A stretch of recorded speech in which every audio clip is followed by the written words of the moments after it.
afternoon, wherever you are watching me from. Today, I want us to talk about something that is very easy to talk about when you have money and extremely difficult when you don't. We talk a lot about building a business. We talk about saving. We talk about investing. We tell people, be patient, keep going, don't give up. Okay, but what happens when you are trying to build something and at the same time you have to survive? For example, you are renting, you have children to feed, maybe you are helping other member of the family. Nobody is giving you money at the end of the month. There is no house somewhere that belongs to you that you can collect rentals. There is no family member saying, don't worry, I will cover you for the next 6 months. So your business is on survival. So now what? What do we do? That's the question.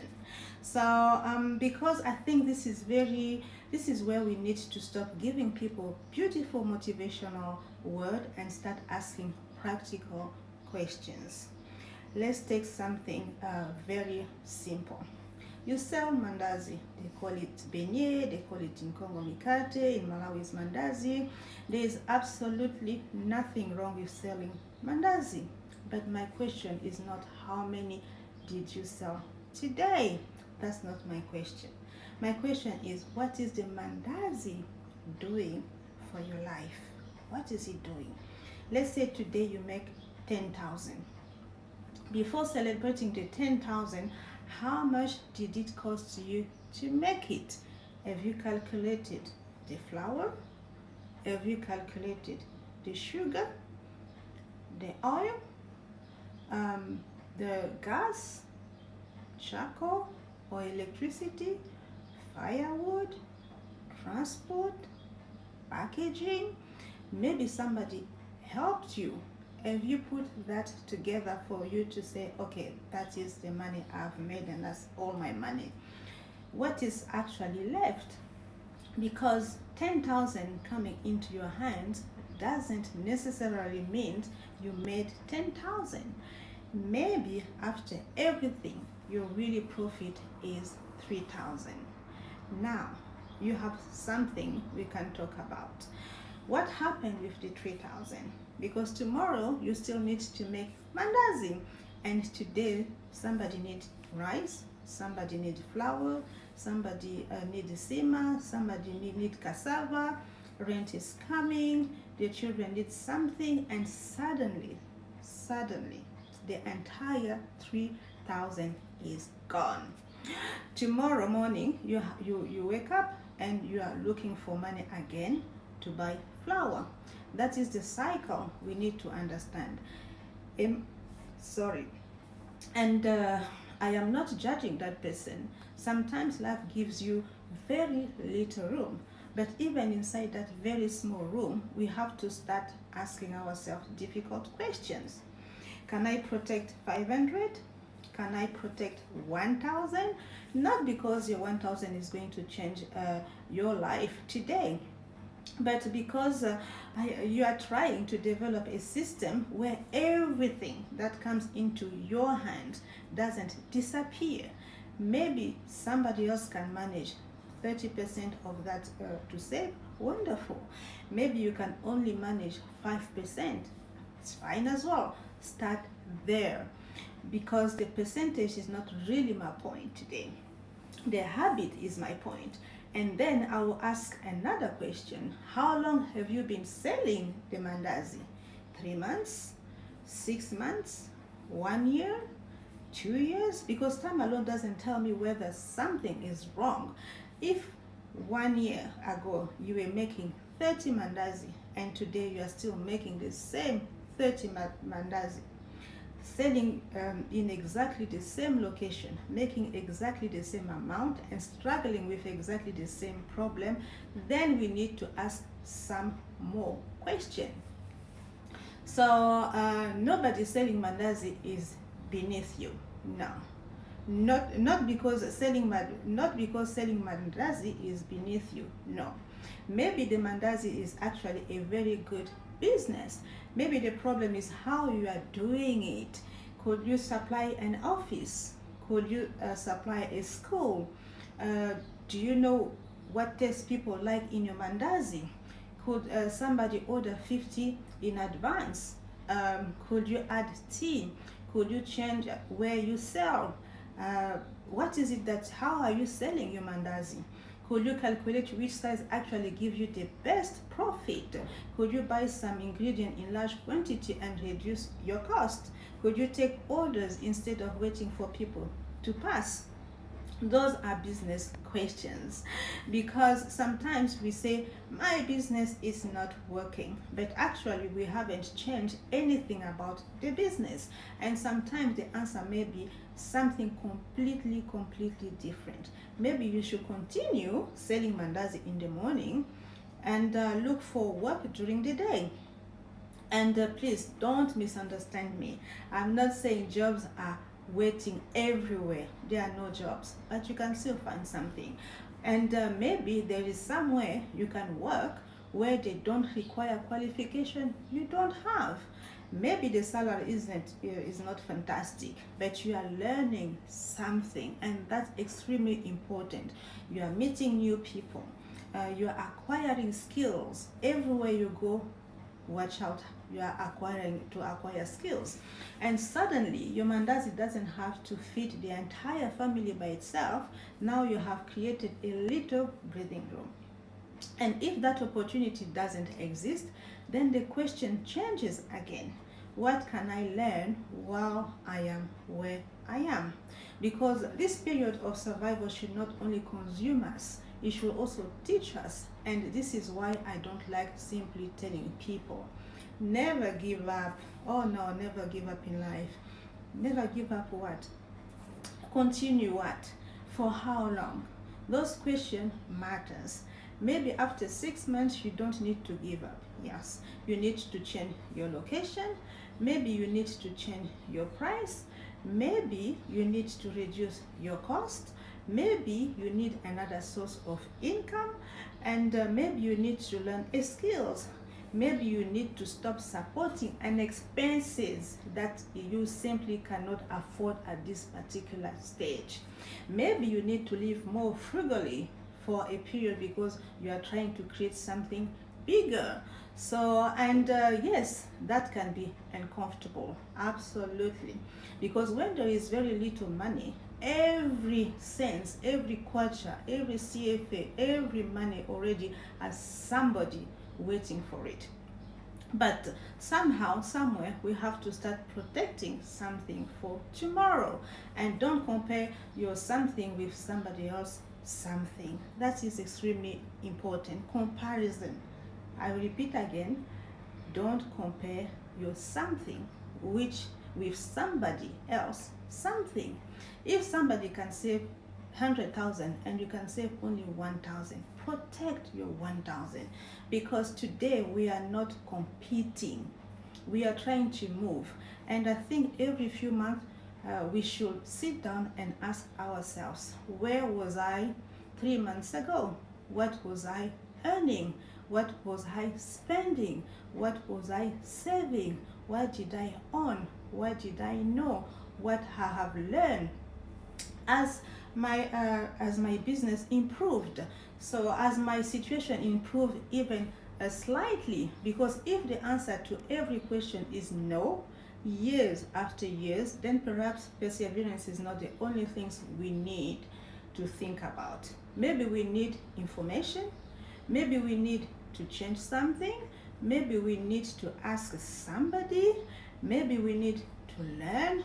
Maybe we need to try another route, because resilience is not just the ability to suffer for a very long time. Resilience is also the ability to think while you are under pressure. But there is another part of this conversation that I think it is very important, and maybe this is one of the most uncomfortable part. Who are you expecting to rescue you? Because sometimes while we are trying to build our life, somewhere in our mind we have already allocated responsibility for our future to somebody else. We have already allocated responsibility for our future to somebody else.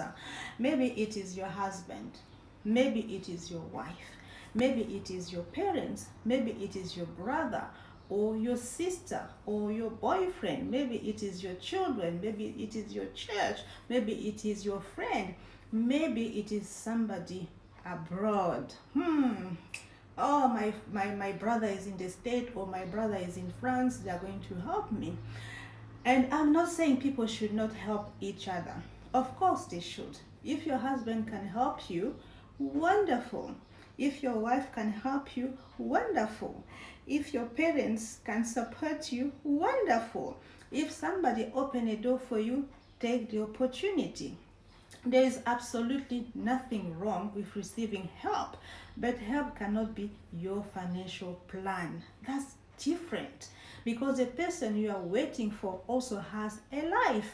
Your husband has his own ideas about his life. Remember, it's not because you're married that you have the same goal. So your wife has her own responsibility. Your parents have their own problems. Your brother has his own bills. Your friends has their own family. So even the person who looks financially comfortable may be dealing with things you know absolutely nothing about. And sometimes you are making plans with money that doesn't belong to us. My brother will help me. Okay, did your brother say that? My husband will sort it out. Has he agreed to sort it out? My children will take care of me when they grow up. But your child is 5 years old. Between 5 and 25, who is paying? School fees are coming, food is coming, clothes are coming, medical expenses are coming.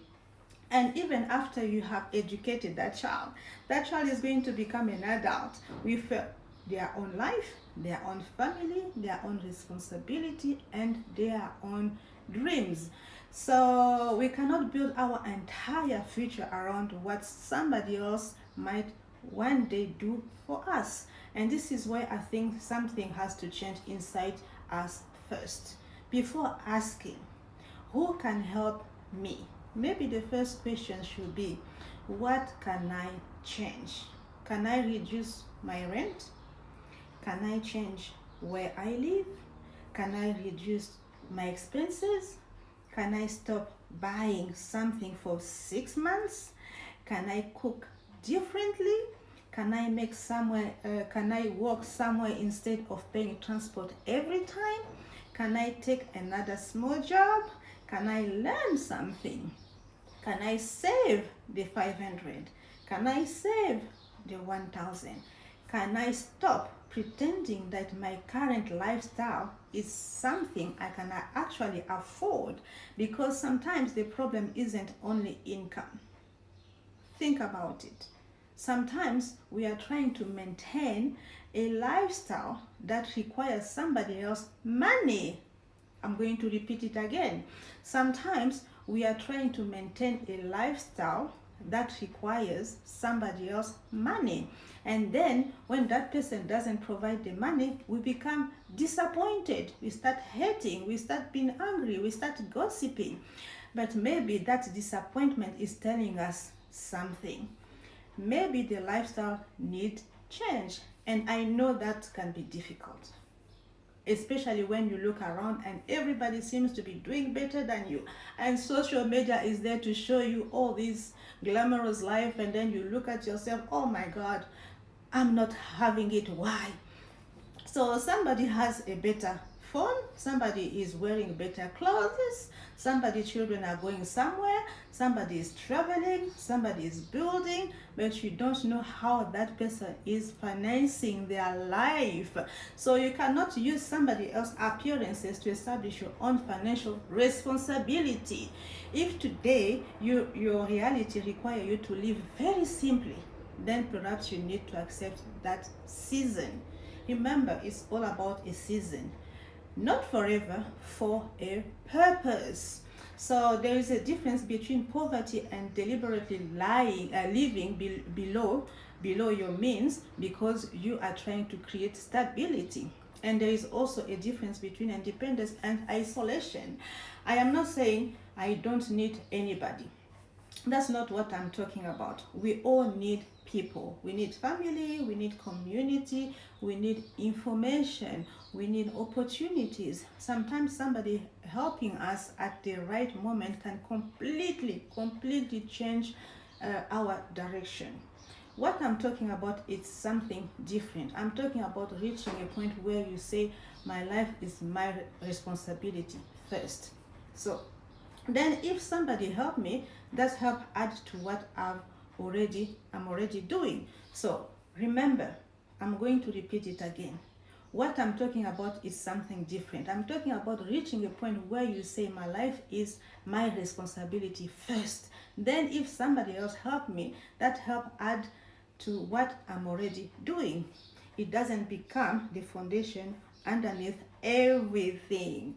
And interestingly, when you begin thinking like that, I promise you, you may even use help differently. If somebody gives you, let's say, 20,000, maybe before you consume all the 20,000, oh, I've got money here. Now, thinking, perhaps you say, wait, somebody has given me breathing room. What can I protect from this? Maybe 5,000 goes somewhere. Maybe it buys something for the business. Maybe it pays for a course. Maybe it buys ingredients in the large quantity. Maybe it allows you to keep tomorrow capital untouched. Now, help has moved you forward instead of simply helping you survive another day. And this comes back to our mandazi.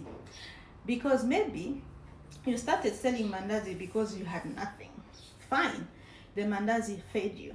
Good, but eventually I want you to ask, can the mandazi start building something? Think about it. Can the mandazi start building something? Can today mandazi buy tomorrow's flour? Can this week mandazi contribute something toward rent? Can this month mandazi leave 5,000 untouched? Can this month of can 6 months of mandazi buy a bigger pot? Can 1 year of mandazi allow you to simply to supply somebody? Can the mandazi eventually employ another person?